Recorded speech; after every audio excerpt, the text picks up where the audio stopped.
Une descente fut organisée, et les cuisines du restaurant furent fouillées. Ce qu'ils découvrirent provoqua un choc immense. Des restes humains étaient dissimulés dans les congélateurs. Maman Nawa, Zoba, et leurs complices furent arrêtés. Dans une ville africaine vibrante, où la vie se mêlait au chaos des marchés et des klaxons incessants, se trouvait un modeste restaurant nommé la Marmite de l'Espoir. Perdu parmi les bâtiments décrépits et les étals bondés, ce lieu n'attirait pas l'attention.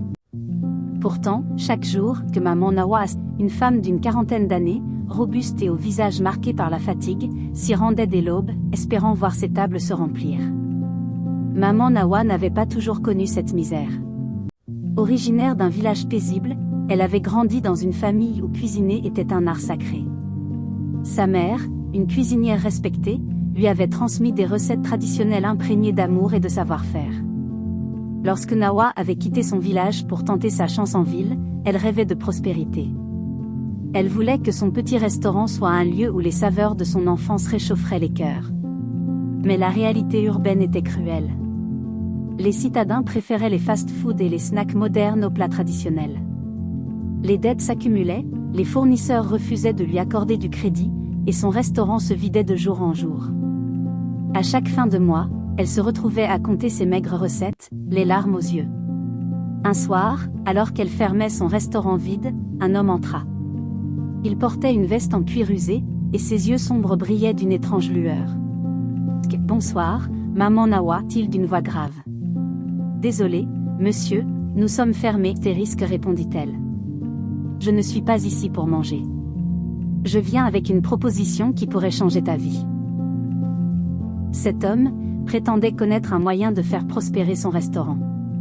D'abord méfiante, Nawa l'écouta par curiosité. Mais ce qu'il proposa fit naître en elle un mélange de choc et de fascination. Zoba expliqua que pour attirer une clientèle fidèle, elle devait offrir quelque chose d'inoubliable. « La viande que je te fournirai, que murmura-t-il, n'a rien de commun.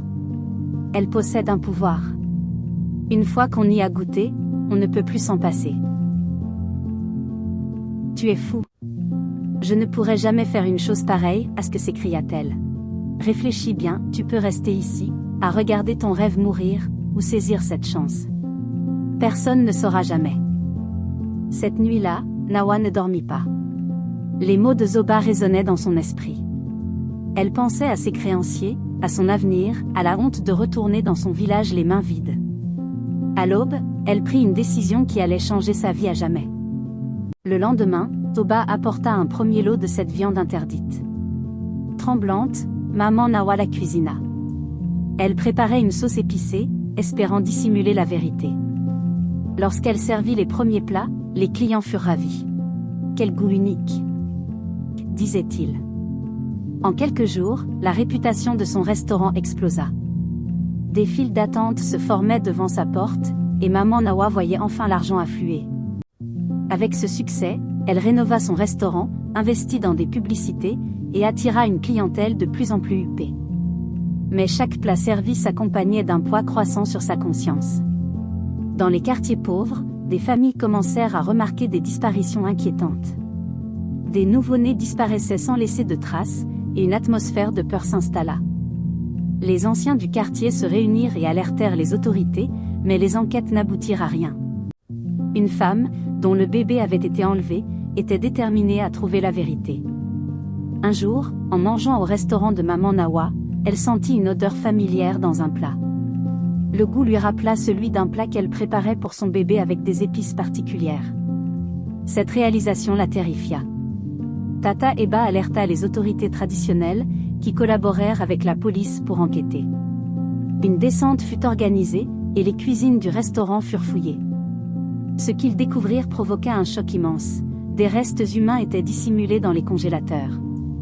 Maman Nawa, Zoba, et leurs complices furent arrêtés. Lors de son procès, la ville entière se retourna contre elle.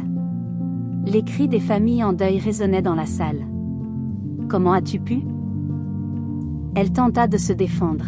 « Je voulais juste réussir.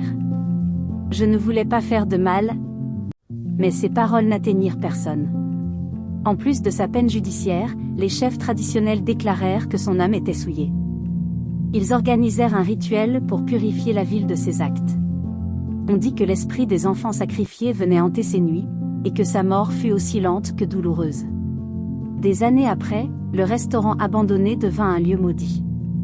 Les habitants racontaient aux enfants cette histoire pour leur enseigner les dangers de la cupidité et les conséquences des actes immoraux. Le nom de Maman Nawa resta à jamais associé à l'horreur et au mépris de la vie humaine.